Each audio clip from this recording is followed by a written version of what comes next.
Are there really people out there who pretend they believe every last thing that's in the Bible? Hey everybody, I'm Dan McClellan. I'm a scholar of the Bible and religion.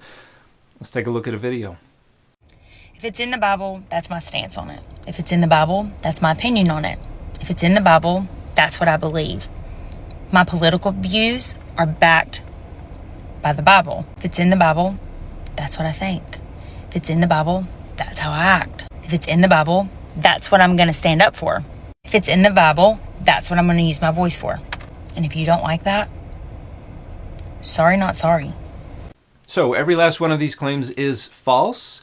However, that's irrelevant to the rhetorical goals of this video, because this person did not make this video just solely to transmit information. They made this video in order to perform the endorsement of a credence that allows them to curate their standing within the social identities that are important to them. In other words, they're putting on display to other members of their in-group their commitment to the values, the standards, the mores of those social identities. And in this instance, the commitment to the notion that the Bible is inspired, is inerrant, is univocal, is historical, is one of those central identity markers. So this is what's called costly signaling. This is signaling to other members of the in-group by some kind of behavior that can incur costs, and in this case, the time, the effort to produce this video, and also any scrutiny that this video might invite. And in that way, they can show other members of the in-group, I am not faking my commitment to the group's standards and ideals and mores. I am committed to them. See, I'm willing to incur costs to show you that I am committed to them.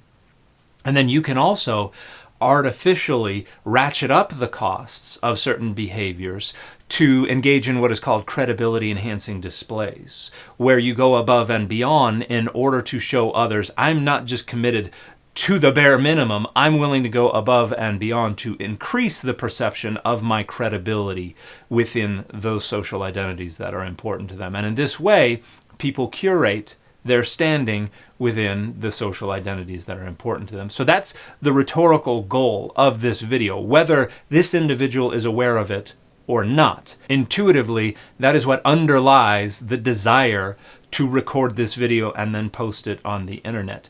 And the claims are entirely false. And this is because when one talks about the Bible, they're talking about something that does not have any inherent, innate meaning. They're talking about a text, which is just a collection of squiggles on a page, or maybe bumps on a page, or sound waves traveling through the air, or light bouncing off of signs that we make with our body. Meaning is only generated to the degree a text is engaged by a reader, a listener, or a viewer. And that meaning is generated by the interpretive lenses and frameworks and the priors that are brought to the text by the individual. And there are countless different ways to demonstrate this, but I'll just give one simple example. Jude, verse 22 says, and of some have compassion, making a difference. Now, if when I said making a difference, you thought in your mind that this had something to do with having some kind of positive influence or impact on a person's life, then congratulations, you're aware of the agreement that has been reached regarding relationships between a certain combination of sounds and certain semantic content or certain meaning. But that agreement dates to around 1900. That's not what that phrase meant prior to 1900. In 1611, when the King James Version was published, make a difference meant make a distinction. And you see this in Leviticus 11:47, where the Israelites are instructed to make a difference between the clean and unclean animals. And that preposition between there helps give away a little bit more what is intended. But if you thought that Jude verse 22 is saying have compassion on people and that can make a difference in their lives, you were generating that meaning yourself based on the interpretive lenses and priors that you brought to the text. It was not in the text at all. That's just one demonstration of how meaning is generated in the mind of the person reading, listening to, or viewing the text, however it is manifested. And so when people talk about what they believe in the Bible, they're talking about an interpretation. They're not talking about the Bible itself. And that interpretation frequently departs from what the authors most likely intended to say. And for everything in the Bible, the best we can do is try to reconstruct what the authors and earliest audiences most likely understood the text to be communicating. Now, frequently, we can be very, very, very confident to the degree of being certain what they intended to say, but that's not because we're excavating inherent meaning. It's because we're just very sure that the meaning we're generating is accurate. But frequently the meaning that people generate is entirely inaccurate. And this is the main point of the book I recently published, The Bible Says So, What We Get Right and Wrong About Scripture's Most Controversial Issues. Now, let's get to demonstrating that every claim made in that video is false. So the idea is that if it's in the Bible, they believe it, they live it, that's how they behave, that's the end of the story.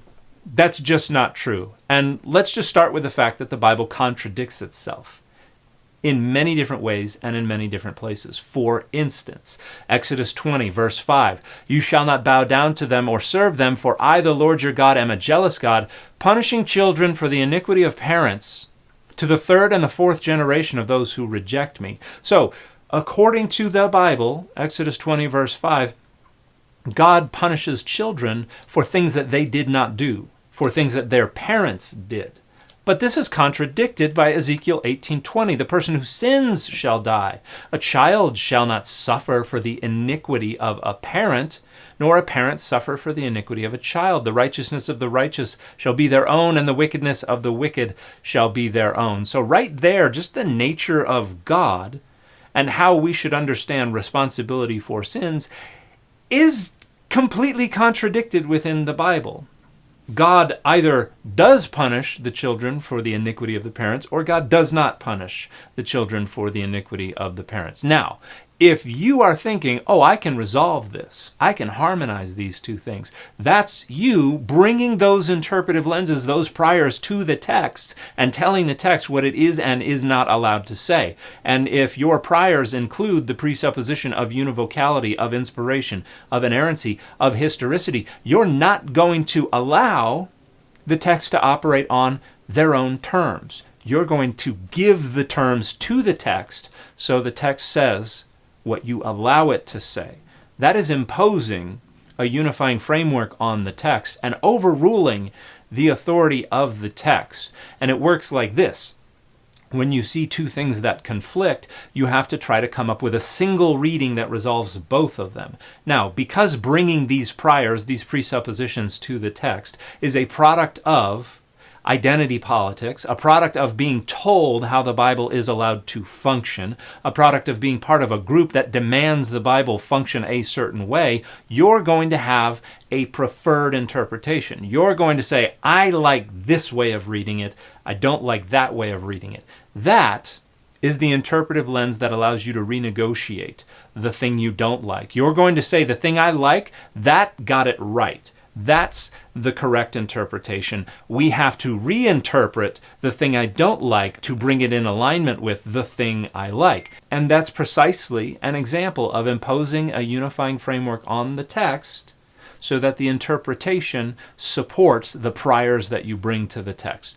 But let's go on. Numbers 23:19, God is not a human being that he should lie, or a mortal that he should change his mind. Has he promised, and will he not do it? Has he spoken, and will he not fulfill it? Okay, so according to this text, God neither lies nor changes their mind. But we can go to Jonah 3:10. When God saw what they did, how they turned from their evil ways, God changed his mind about the calamity that he said he would bring upon them, and he did not do it. And the verbal root here is identical between these two passages. So God does change their mind, but God doesn't lie, right? Wrong. 1 Kings 22:20, we have Micaiah and the king, and Micaiah has a vision where he sees the Lord on their throne with the host of heaven to the right and the left of God. And the Lord said, who will entice Ahab so that he may go up and fall at Ramoth Gilead?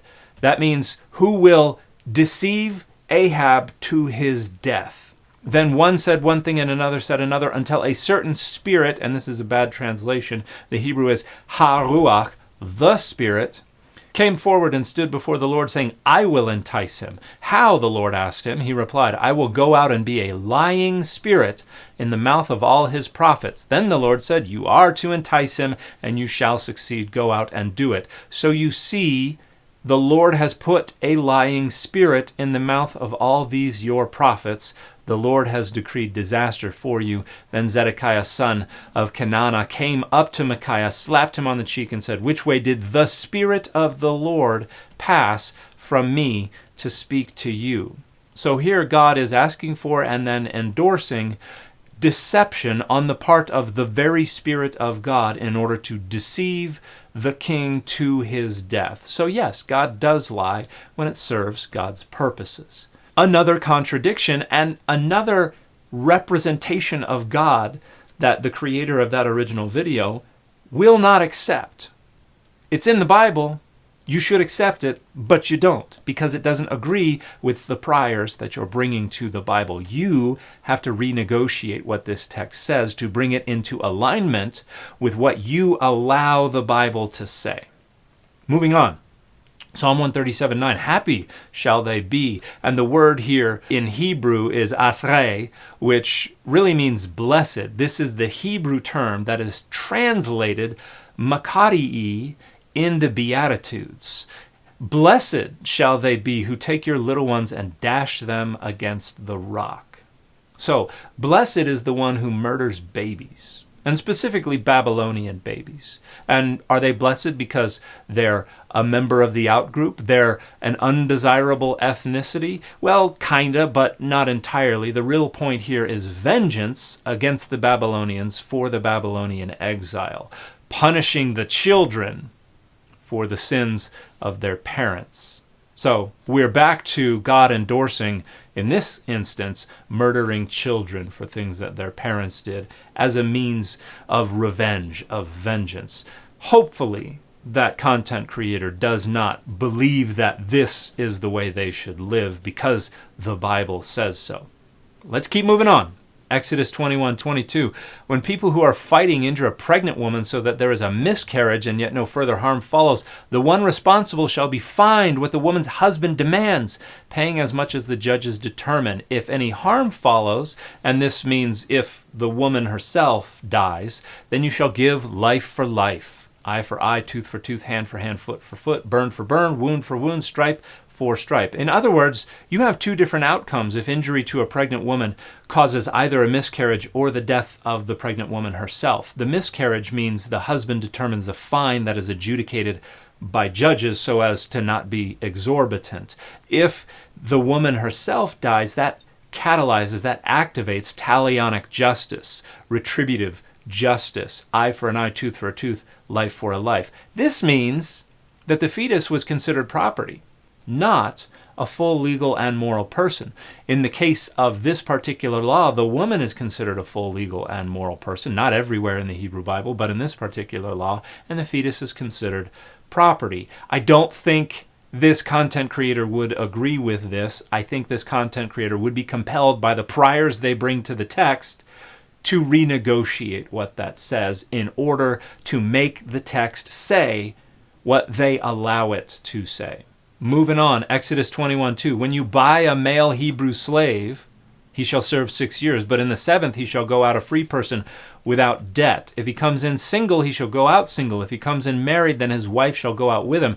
If his master gives him a wife, and she bears him sons or daughters, the wife and her children shall be her master's, and he shall go out alone. So here the Bible is telling us how to engage in slavery. Now, this particular slavery is debt slavery, but note that the master can breed additional slaves with their debt slave. And guess what? Those additional slaves, they're chattel slaves. They're not debt slaves. They don't go free. But let's go on talking about debt slavery. When a man sells his daughter as a slave, she shall not go out as the male slaves do. Women didn't really have debt of their own to speak of, so they could not sell themselves into debt slavery. But she could be sold into debt slavery by her father, who needed to pay off debts. And then she doesn't go free in the 7th year like the men do, basically because she's a sex slave. She's a concubine.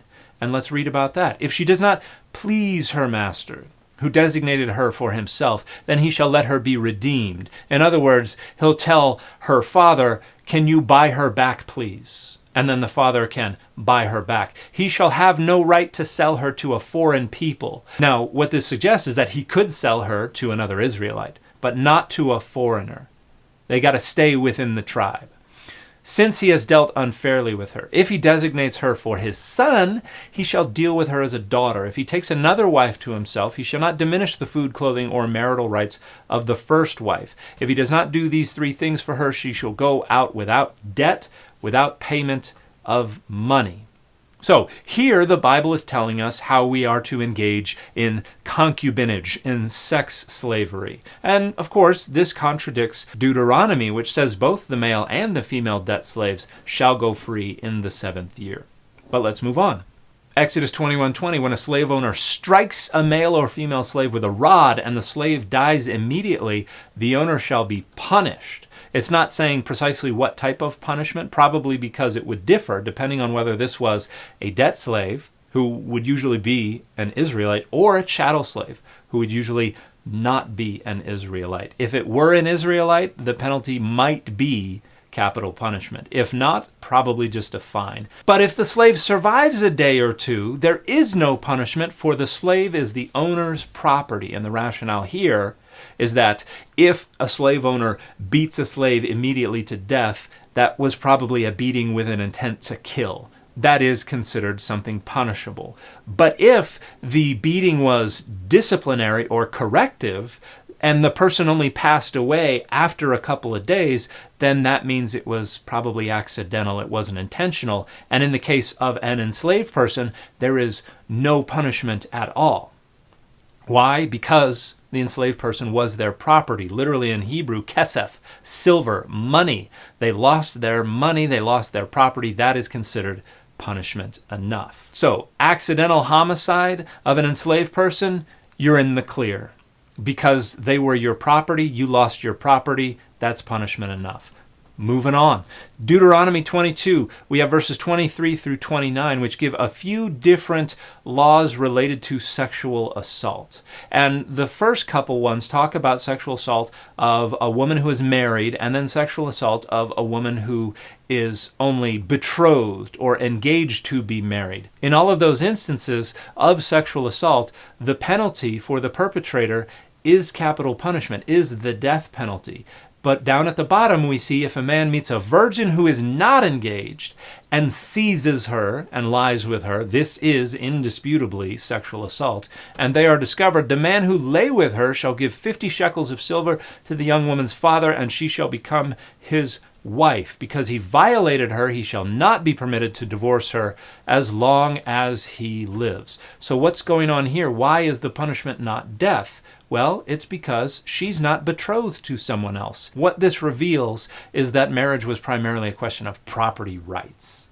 Because if a woman is betrothed or married, then there has already been a transaction that has taken place between the husband and the woman's father. He has been paid in order to turn over to the man the sexual availability and the procreative capacities of his daughter. And that was a contract that was considered sacrosanct in this society. And so to violate that contract by violating the sexual availability and the procreative capacities of that woman, the property rights of the man have been violated, and so the penalty is death. When the woman is a virgin, the only property rights that have been violated are the property rights of the father, who stands to profit from selling his daughter into marriage. And that's not considered quite as serious.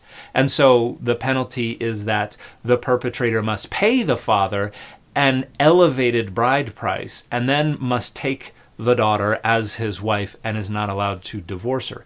It's not the death penalty because the violation was not as severe, which makes clear that the primary concern of these laws is not protecting the victim, but protecting the property rights of men. Women were part of the property rights of men, whether a husband or a father. And so sexuality in the ancient world was seen as much different. And you can be upset about that as much as you like. That does not change the fact that this is what the overwhelming majority of scholars agree is the case when it comes to these laws and what they communicate about the conceptualization of marriage and the conceptualization of human sexuality in the ancient world. But let's move on. 2 Kings 3:27, this is a really cool story about an Israelite, Judahite, Edomite coalition that tries to invade Moab in order to return Moab to vassalage after the king has tried to throw off that vassalage to Israel. They're about to fulfill a prophecy given to the prophet by Adonai when this happens. Then he, and this is likely Mesha, the king of Moab, took his firstborn son who was to succeed him and offered him as a burnt offering on the wall. And great wrath came upon Israel, so they withdrew from him and returned to their own land. So in the story, the coalition fails in their goal to return Moab to vassalage. They retreat without having fulfilled the prophecy. Why? Because the king sacrificed his son and heir on the city wall, and then it says, great wrath came upon Israel. The word here for wrath, ketsef, the noun, only ever occurs in narrative in reference to the wrath of God. Now, this is one instance where it can't be Adonai, the God of Israel, that is responsible for this wrath.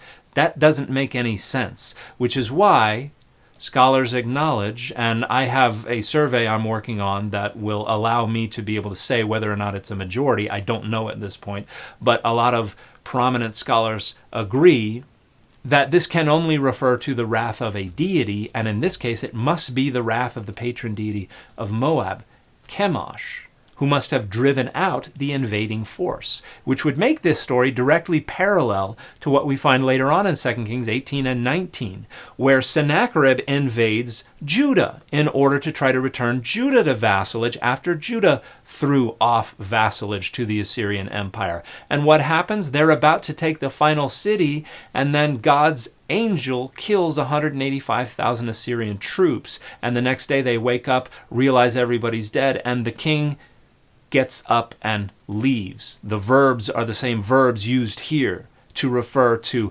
withdrawing and returning to the land. So we have these two parallel stories where an attempt to return a former vassal to vassalage fails because of the intervention of the local patron deity. In other words, Adonai was defeated by the god of another nation.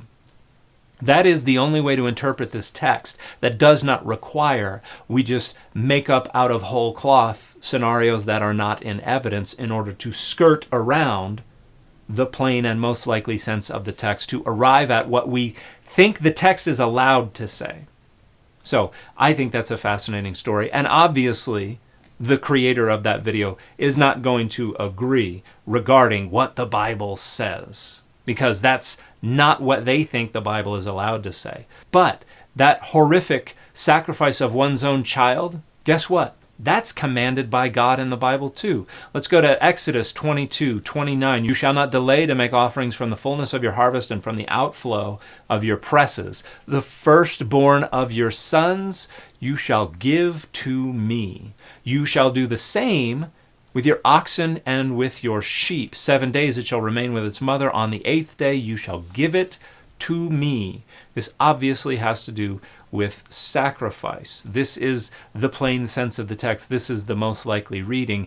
In other words, this passage, which is part of the earliest legislative layer in the entire Bible, the covenant code, commands Israel to engage in child sacrifice. Now, you can say, well, what about Exodus 13? What about Exodus 34? What about these passages that say you're supposed to sacrifice the child? Just kidding. On the way to the sacrifice, you're going to redeem your child, or you're going to commit the child to the priesthood. These are widely agreed to be later literary layers, and they are very clearly renegotiating something that they found that they didn't like. So this is that process of renegotiation going on within the Bible itself, when later authors and editors are saying, don't like that, we're going to change it. But the notion that we would have a law saying sacrifice your children, just kidding, in God's legislation to us is just baffling. You should just not have the law. But if you have inherited a law saying that and you don't like it, but you can't really just delete it, then what makes the most sense? To renegotiate it, to say, just kidding. You're going to redeem that child. That one you're not actually going to sacrifice. And then we have the story of Abraham and Isaac, which is doing something very similar, saying, just kidding, we're not going to end up doing the sacrifice. We're not carrying through with it after all. The sacrifice of children is something that keeps popping up in the Bible and is one of the central themes of the Christian gospel too. So it makes the most sense that we have this weird, uncomfortable focus on child sacrifice precisely because there was a very early law that said precisely to sacrifice your child, which is what's going on in Exodus 22:29. Now again, that content creator, not going to like that, not going to allow the Bible to operate on its own terms. But let's not neglect the New Testament. Here is Matthew 5:17, part of the Sermon on the Mount. Do not think that I have come to abolish the law or the prophets. I have come not to abolish, but to fulfill. And the word abolish there is katalio in Greek, which means to end the relevance, the significance, the effect of, to bring to an end. For truly I tell you, until heaven and earth pass away, not one letter, not one stroke of a letter will pass from the law until all is accomplished. Matthew is saying that the law of Moses remains authoritative for followers of Jesus.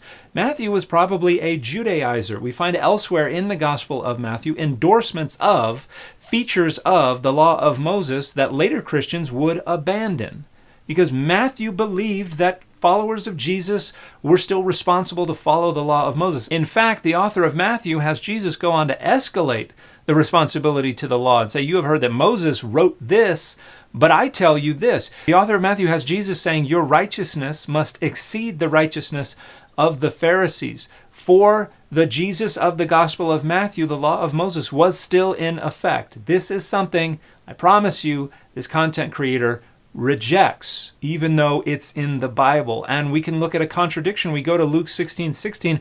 The law and the prophets were until John came. Since then, the good news of the kingdom of God is being proclaimed, and everyone tries to enter it by force.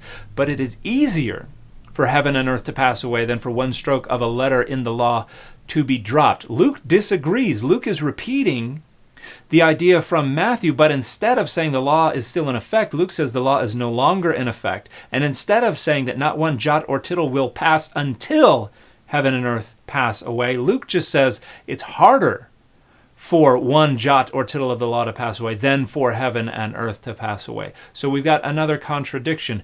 If you try to let the text operate on its own terms instead of dictate to the text what it is and is not allowed to say. But let's take a look at Matthew 19:12. For there are eunuchs who have been so from birth, and there are eunuchs who have been made eunuchs by others, and there are eunuchs who have made themselves eunuchs for the sake of the kingdom of heaven. Let anyone accepts this who can. Matthew's Jesus is also promoting celibacy for anyone who can accept it. And this is something I think this content creator wouldn't agree to. Paul does the same. I wish that all were as I myself am. What? A celibate man. But each has a particular gift from God, one having one kind and another a different kind. To the unmarried and the widows, I say that it is good for them to remain unmarried as I am. That's in the Bible. But this content creator is not going to agree with that. This content creator is not going to suggest that nobody ever get married ever again. Everybody live celibate lives. But if they are not practicing self-control, they should marry. For it is better to marry than to be aflame with passion. So for Paul, you should only get married if you cannot hack celibacy. And Paul doesn't care about procreation. All of Paul's sexual ethic and all of his ethic in general is informed by the belief that Jesus was going to be coming back any day now. And so everybody should hit pause on their life. They should not change the circumstances they were in when they were called by God. Paul is expecting Jesus to come back at any moment, so procreation is certainly off the table, and you should only be getting married right now if remaining single means you'll engage in some kind of sexual immorality. And when you do get married, or if you are already married, according to Paul in Thessalonians, in Corinthians, that sex should be rare, it should be prophylactic, and it should be without the passion of desire like the dirty, dirty Gentiles. That is not a sexual ethic that I think that content creator will agree with. But it's in the Bible. So according to that rhetoric, that should be how they live their life. But It's probably not. But we go on. Luke 18:22, when Jesus heard this, he said to him, there is still one thing lacking. Sell all that you own and distribute the money to the poor, and you will have treasure in heaven. Then come follow me. But when he heard this, he became sad, for he was very rich. Jesus looked at him and said, how hard it is for those who have wealth to enter the kingdom of God. Now, some people say, oh, this is a one-off. This was Jesus' personal instructions to this individual. But elsewhere we have in Luke, do not be afraid, little flock, for it is your Father's good pleasure to give you the kingdom. Sell your possessions and give alms. Make purses for yourselves that do not wear out, an unfailing treasure in heaven, where no thief comes near and no moth destroys. For where your treasure is, there your heart will be also. This is universal counsel, instruction, commandment. Sell your possessions. And then in the book of Acts, Acts 2:44 and 45, all who believed were together and had all things in common. They would sell their possessions and goods and distribute the proceeds to all as any had need. So the author of Luke Acts suggests 3 times that you should sell all of your possessions, give the money to the poor and the needy, and you should trust that God will provide for you, just like God does for the lilies of the field and the ravens of the air. That's also repeated multiple times in the Bible, but that's probably not what this content creator likes. They're probably going to reject this because they're bringing specific priors and specific interpretive lenses to the text in order to tell the text what it is and is not allowed to say, because they have a worldview that is trying to assimilate new information that is coming to it. And anything that conflicts with that worldview has to be negotiated with in order to facilitate that assimilation. Everything needs to fit. When things challenge our worldview, what is most likely going to happen is we're going to alter the data that challenge the worldview to make it fit our worldview. What rarely happens is we allow data that challenges our worldview to alter our worldview. That is something that very rarely happens and takes pretty significant personal experiences or close personal relationships and requires a degree of critical thought that I don't think is achievable by the kinds of people who make these videos for social media to engage in costly signaling and credibility-enhancing displays within conservative Christian social identities. Folks like that are deeply embedded in those worldviews, and it's not very common that they are able to think critically about those worldviews. So this message is ultimately going to fall on deaf ears, but hopefully it helps other people who are willing to think more critically about these things understand a little better how it is that we create meaning with the Bible, and how people who assert that they believe everything that is in the Bible don't really mean it, but are just using that assertion to perform costly signaling and credibility enhancing displays. And Sugar, the fit for this video has been rogue.